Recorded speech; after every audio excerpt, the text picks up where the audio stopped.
Jérémy Gohier, again, 7'6", 14-year-old, is taking social media by storm because he is the starting center on Team Canada's U16 team. Watch this clip. His opponent doesn't even try.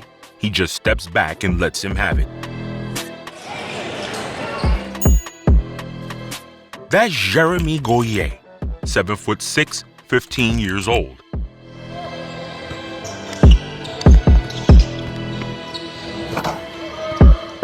The tallest player in the NBA right now is 7'4".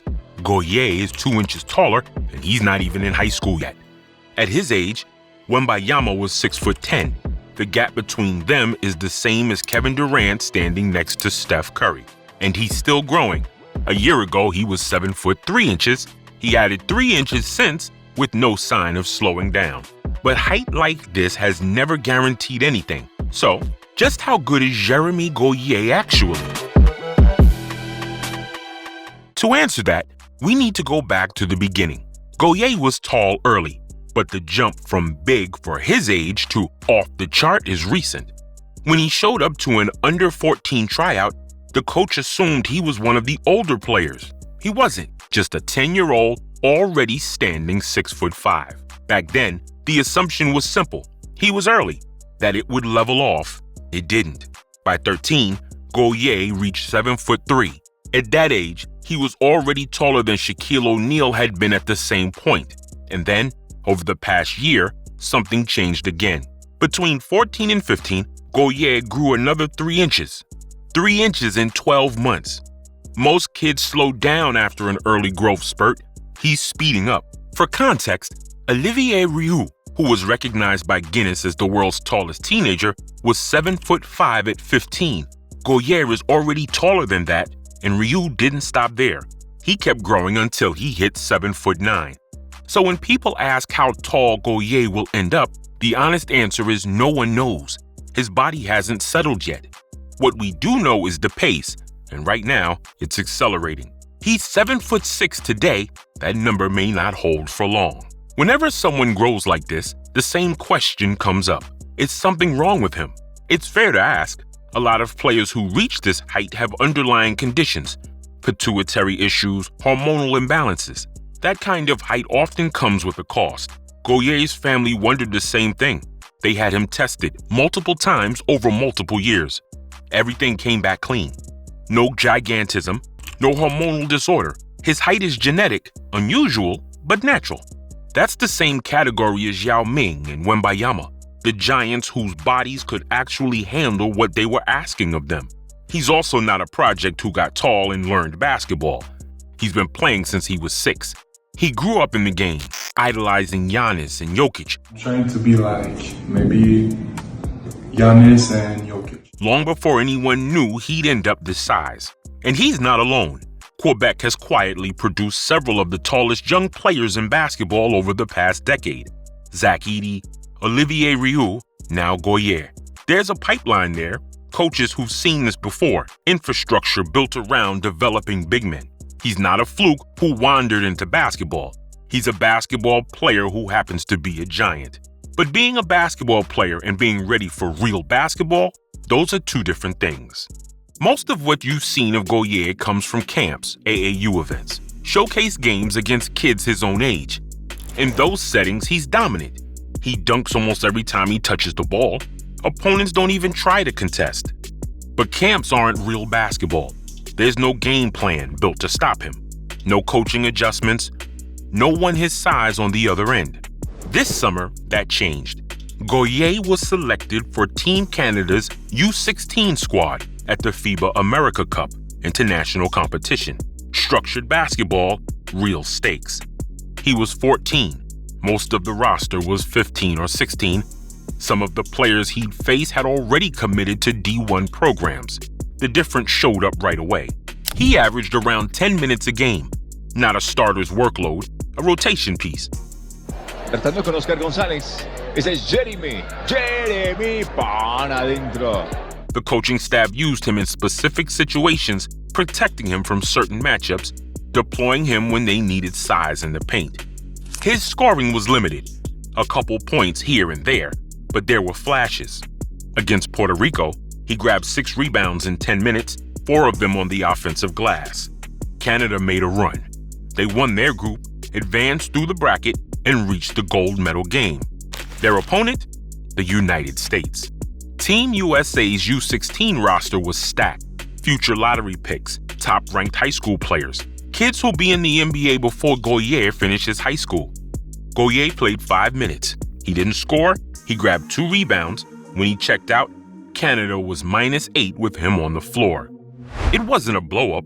He didn't get embarrassed or commit 5 fouls. It was quieter than that. The American guards just went at him. They attacked in space, forced him to move laterally, ran actions that pulled him away from the basket, and he couldn't keep up. His height didn't matter when the game was played at that speed. That's the gap between viral highlights and structured basketball. The highlights show what's possible. International play shows what's left to figure out.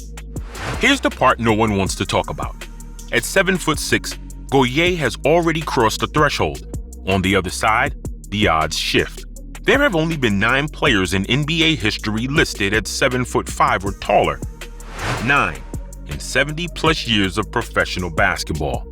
Of those 9, only 1 was an all-star, Yao Ming, a player so skilled, so coordinated, so uniquely gifted that he's in the Hall of Fame despite a career shortened by injury. The others had careers, Manute Bol, George Mirasan, but they played 30 years ago in a slower league before switching and spacing became the baseline. The most recent test case is Taco Fall. He's 7'6", exactly Gohier's current height, but he was good in college, productive, popular. He played 37 games in the NBA and is overseas now. That's not a failure. 37 games is more than most people will ever sniff. But it's a reminder that height alone doesn't guarantee anything at the highest level. The game has changed. Modern offenses are designed to exploit slow-footed bigs. Guards pull them into space, teams switch everything. If you can't move laterally, you become a target instead of an asset. Gohier's height is what makes him impossible to ignore. It's also what makes his path so uncertain. Every inch he grows from here opens doors, but it might close others. More dominance in the paint, but more exposure on the perimeter. That's the history. It explains the concern, but every one of those players was different. Different body, different skill set, different era. The precedent tells us this is hard. It doesn't tell us how Gohier's history ends. The question isn't whether his height is a gift or a curse. It's both. And the answer depends on things that haven't happened yet. So after all that, the growth, the medical questions, the reality check at FIBA, why is anyone still paying attention? Because there are things Gohier does that survive the scrutiny. Start with the rebounding. Against Puerto Rico, he grabbed 6 rebounds in 10 minutes, 4 of them on the offensive glass. That matters more than you think. Offensive rebounding is a timing problem before it's a vertical one. Gohier already plays it that way. You can see it in how he moves, not how high he jumps. He reads where the miss is coming off, claims that space first, and once he's there, he's taller than everyone else. That's usually the first thing scouts look for, not the last. It keeps the door open. It doesn't guarantee entry. Then there's his coordination. Most players at this height look like they're fighting their own body. Rail thin, stiff, awkward in traffic. They move like their limbs are catching up to their brain. Gohier doesn't move like that. He runs with a natural gait. When he catches and pivots, there's actual balance there. His body control, given his age, given his size, is unusual. He's not fluid like a guard, but he's not lurching around either. Scouts who've watched the Canadian pipeline say he's more mobile than Olivier Rui was at the same age. Rui, at 15, was already stiff. Gohier isn't. The gap might close as he adds weight, or it might be the thing that separates their careers. No one knows yet, but it's a data point that matters. And then there's his hands. When he catches the ball near the rim, he doesn't bobble it, he secures it. His touch isn't refined, he's not finishing through contact with soft floaters, but the foundation is there. The hands are soft, that can be built on. None of this makes him a finished prospect. None of this answers the NBA question, but it explains why people are still watching. He's not just tall, there are tall kids everywhere. Most of them don't have hands like this. They don't move like this, and they don't rebound like this. That's the part that keeps his name in the conversation. But conversation isn't a career, and the timeline here is longer than most people realize. Here's something that gets lost in the highlights. Gohier is class of 2030. That's not an era. He won't graduate high school for another 5 years. He'll be 19, maybe 20 during his senior year. That sounds like a disadvantage. Older prospects get discounted. NBA teams want young players with upside still untapped.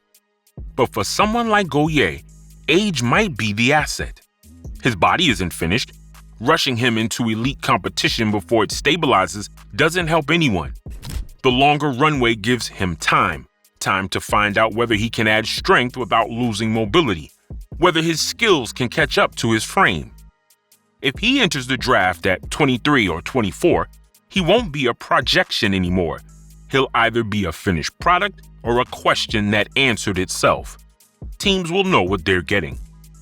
That's a different kind of bet. Not, what could this kid become, but what did he actually become? Right now, he's still in Quebec, still playing for Nobel Elite. The rumored move to a prep school like IMG hasn't happened yet. The timeline is long enough that there's no rush. The bet on Gohier isn't about what he does this year.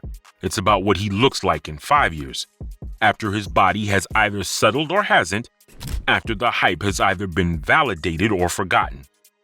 The window is just starting to open. So the question everyone actually wants answered: will Jérémy Gohier make the NBA? Here's the honest answer: no one knows. And not in the way people say no one knows about normal prospects, where there's variance but the range is predictable. This is different. There's no precedent for what Gohier is. There's never been a player this tall who moves this well at this age. That's not hype, that's just the data. The guys who reached this height before him were stiffer, less coordinated, further behind developmentally. But there's also never been an NBA built like this one. Modern offenses are designed to punish immobile bigs. Guards switch everything. Shooters pull centers out to the perimeter. Pick and roll is the baseline action, and if you can't contain it, you're a liability. Gohier's height is a weapon, but weapons can be schemed around. So the answer depends on things that haven't happened yet. Can he stay healthy as his body finishes growing? Can he add strength without losing the mobility that separates him from other giants? Can he develop the instincts to survive in space? 5 years from now, we'll know. Right now, all we have is the question. A 15-year-old in Quebec, 7'6", still growing. Too tall to ignore, too unknown to predict. What do you think? Does Jérémy Gohier have an NBA future?